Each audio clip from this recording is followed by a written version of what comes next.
Hey guys, get ready for some teenage drama because today's pick is Easy A from 2010. It was a pretty decent hit when it came out, and it's aged somewhat nicely, even for today's cultural climate. So I think we're gonna have some fun with this one. Okay, as you know, a spoiler warning is in effect, so proceed with caution. And now with that out of the way, let's dive in. The movie starts off in California, and we get a shot of the OJ National High School, and now we suddenly hear the voiceover of our lead, Olive Pendergast. She tells her about how her promiscuity has been exaggerated thanks to the spreading of rumors around the school. Olive has basically been invisible to the opposite sex prior to this event, and it's changed her life ever since. She's hosting a webcast to tell us all the whole truth and debunk these rumors. Basically, she reveals that she lied about losing her virginity to a guy in her community college. She starts things off, and we get back to the incident happening.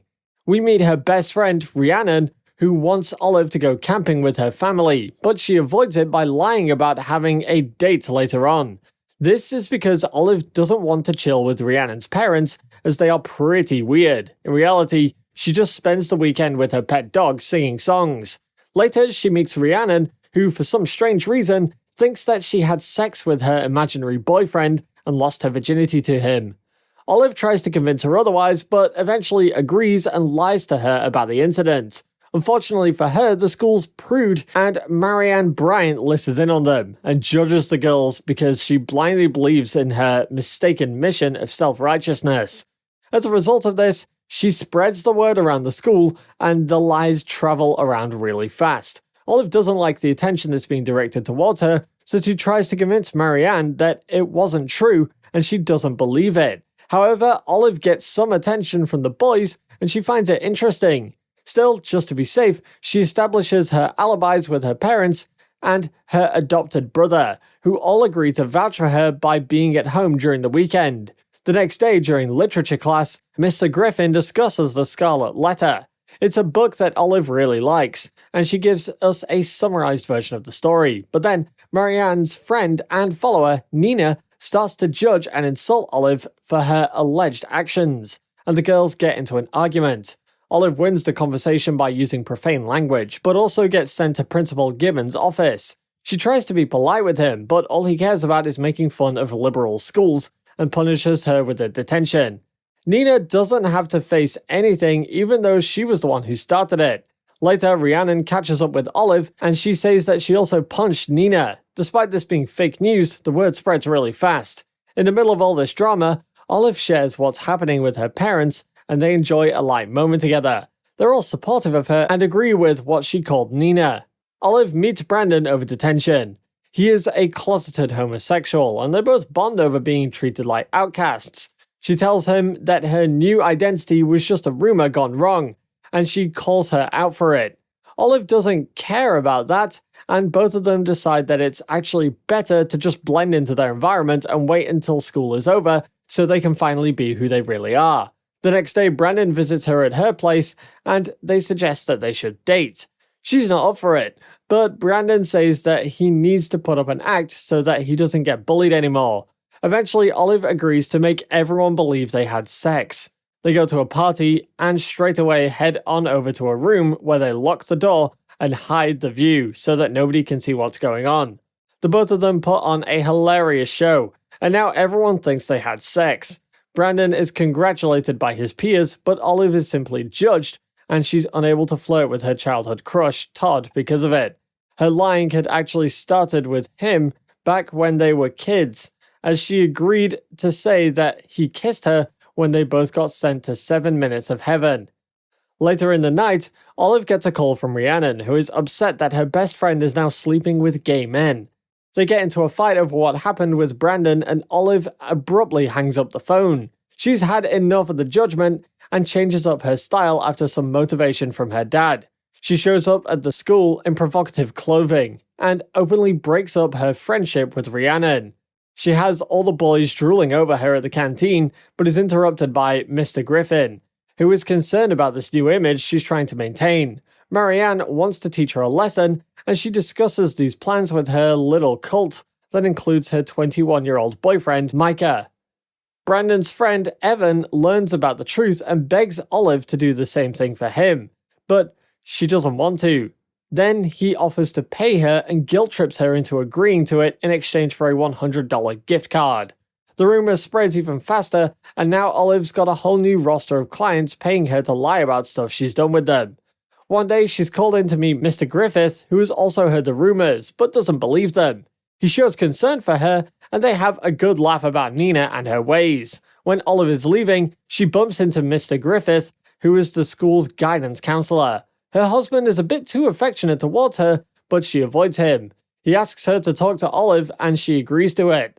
However, when she gets called in, she just gives her a bunch of condoms and asks her to be careful rather than listening to what she actually has to say.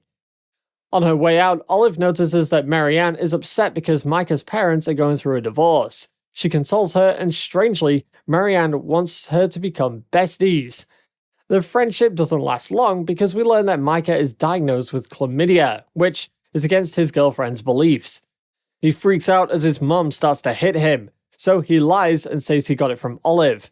His mother rings up Marianne's mother, who goes on to tell her daughter about it. Marianne is very upset to hear this and slaps Olive in the girls' locker room. But the truth is that he got this disease from Mrs. Griffith. This is illegal considering that he's a student, so she starts to panic. Olive visits her office and learns the truth. However, she feels sorry for Mrs. Griffith and doesn't want Mr. Griffith to know the truth. So she offers to do her a favor by allowing Micah's lies to spread. But things only get worse when Marianne recruits Rhiannon to join her cult and go against her. Todd tries to cheer her up, but Olive is left feeling miserable and lonely. She tries to learn why Marianne is the way she is by reading the Bible, but it's too long for her, so she tries confessing to a minister. She reveals everything and talks about how she thought this would be harmless at first. But now a lot of people end up hating her. Unfortunately, there's nobody on the other side to listen to her, so she tries her luck with a pastor. That turns out to be even worse because he is Marianne's dad. At home, Olive's parents worry about her, especially with everything that's going on, but she says it's fine, so they resume watching The Bucket List. Olive wonders why everyone wants to say they've slept with her, but nobody tries to actually do it. That changes when a guy named Anson asks her out to dinner at Lobster Shack. The date starts off weirdly, and then we notice that Todd also works there. It gets even worse when Olive sees that Rhiannon is there too. She gets out of the restaurant because she knows how much Rhiannon likes Anson, and she doesn't want her best friend to feel bad about it. However, Anson is revealed to be a creep when he offers her $200 to do some stuff with him. She says that she takes money only to allow rumors to spread, and he doesn't listen and tries to force himself on her. She pushes him away and tries to get out of there, but she's totally disgusted and broken down now. Luckily, Todd shows up and offers to drive her home. On their way, he tells her how Rhiannon had kissed him even after knowing how much she liked him. This makes Olive upset, but the two of them bond a lot and Todd reveals that he's got genuine feelings for her. Olive wants to be with him and decides that it's time to tell the truth, but none of the people that she's helped are willing to do the same for her now. Mrs. Griffith is the worst case, as she's openly challenged her, saying that no one will believe her. Seeing no other option, Olive tells Mr. Griffith that his wife has chlamydia, and that she's been cheating on him. It breaks their marriage and she feels bad about it. Olive talks about her problems to her mom, and she consoles her by revealing that she had to suffer from a bad reputation when she was in high school. She tells her that she has faith in her daughter to do the right thing. This is what led her to do the webcast in the first place. She gets Todd to arrange for her to do a sultry musical performance at the start of a basketball game, and they put on a show for everyone. Olive advertises her webcast and runs off with Todd for their date. Everyone, including Marianne's supposed Holy Father, watches the webcast and learns the truth about Olive and what she has done for everyone.